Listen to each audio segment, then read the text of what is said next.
It's Benlysta Day. If you are new here, I'm Rebecca. I have lupus SLE.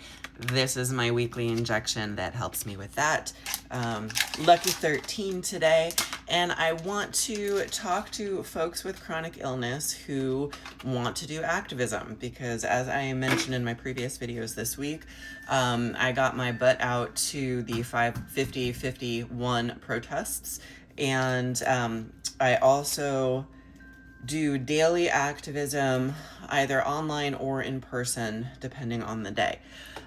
This is hard to do with a chronic illness. Now, thanks to Benlysta, my symptoms haven't been as bad as they used to be, and I haven't had a true flare in a while, but this week has really tested that. I mentioned last week that I'm still having a lot of swelling and pain in my hands, and unfortunately this week some of that I am also feeling in my spine more than I had been, especially in my neck, in my low back. My knees are grumpy, my shoulders are grumpy. So like, I would say I'm kind of in mild flare territory. But I want to tell you what I did to try to protect myself this week, even if I might not have been 100% successful.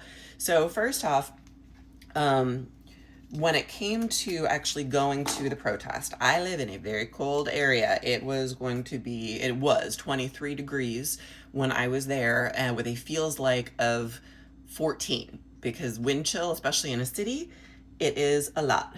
I'm gonna just do this thing.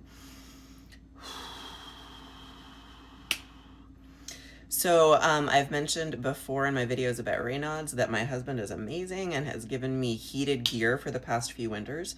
So I came with my heated coat and my heated gloves all nice and charged up from the night before.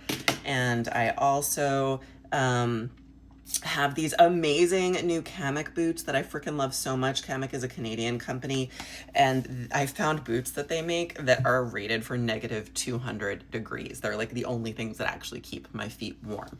I also had some big cozy earmuffs. So basically, like, I made sure that my body was going to be warm, because with the Raynaud's, as soon as that gets set off, it makes me really, really uncomfortable. I also made sure that I was doing my best to get good sleep, both the night before and the nights leading up to it. And then I did some things that like really show financial privilege. And I've got to like acknowledge that having heated gear shows financial privilege as well. But I was able to use Spot Hero to book a parking space that was within a 10th of a mile from the protest location. I had told myself, like, I am not marching for this. I had to give myself that boundary, because I am also a mom and I also work, and I just can't like purposefully throw myself into a flare. So I walked. I was able to demonstrate at the state building. When everyone went and marched, I stayed behind, and I also capped myself to only being able to be there for an hour, because I did have to pick up my kids as well. So it was a lot, it was an hour of excitement. It was an hour of yelling and solidarity, and it was so much fun.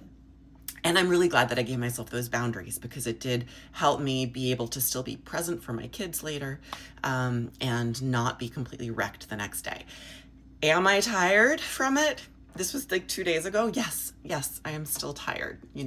I am now also giving myself grace, because that's the other thing, is if we're going to overdo it, we've got to give ourselves grace. So my workouts have been shorter. I am taking a lot more breaks. I'm making sure that I'm getting sleep and drinking water.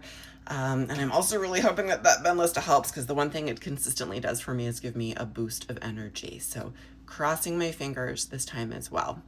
So if you are chronically ill, I know it's really hard for us to get out there, and I completely understand if you make the choice to not get out there. We're all at different levels with our illnesses.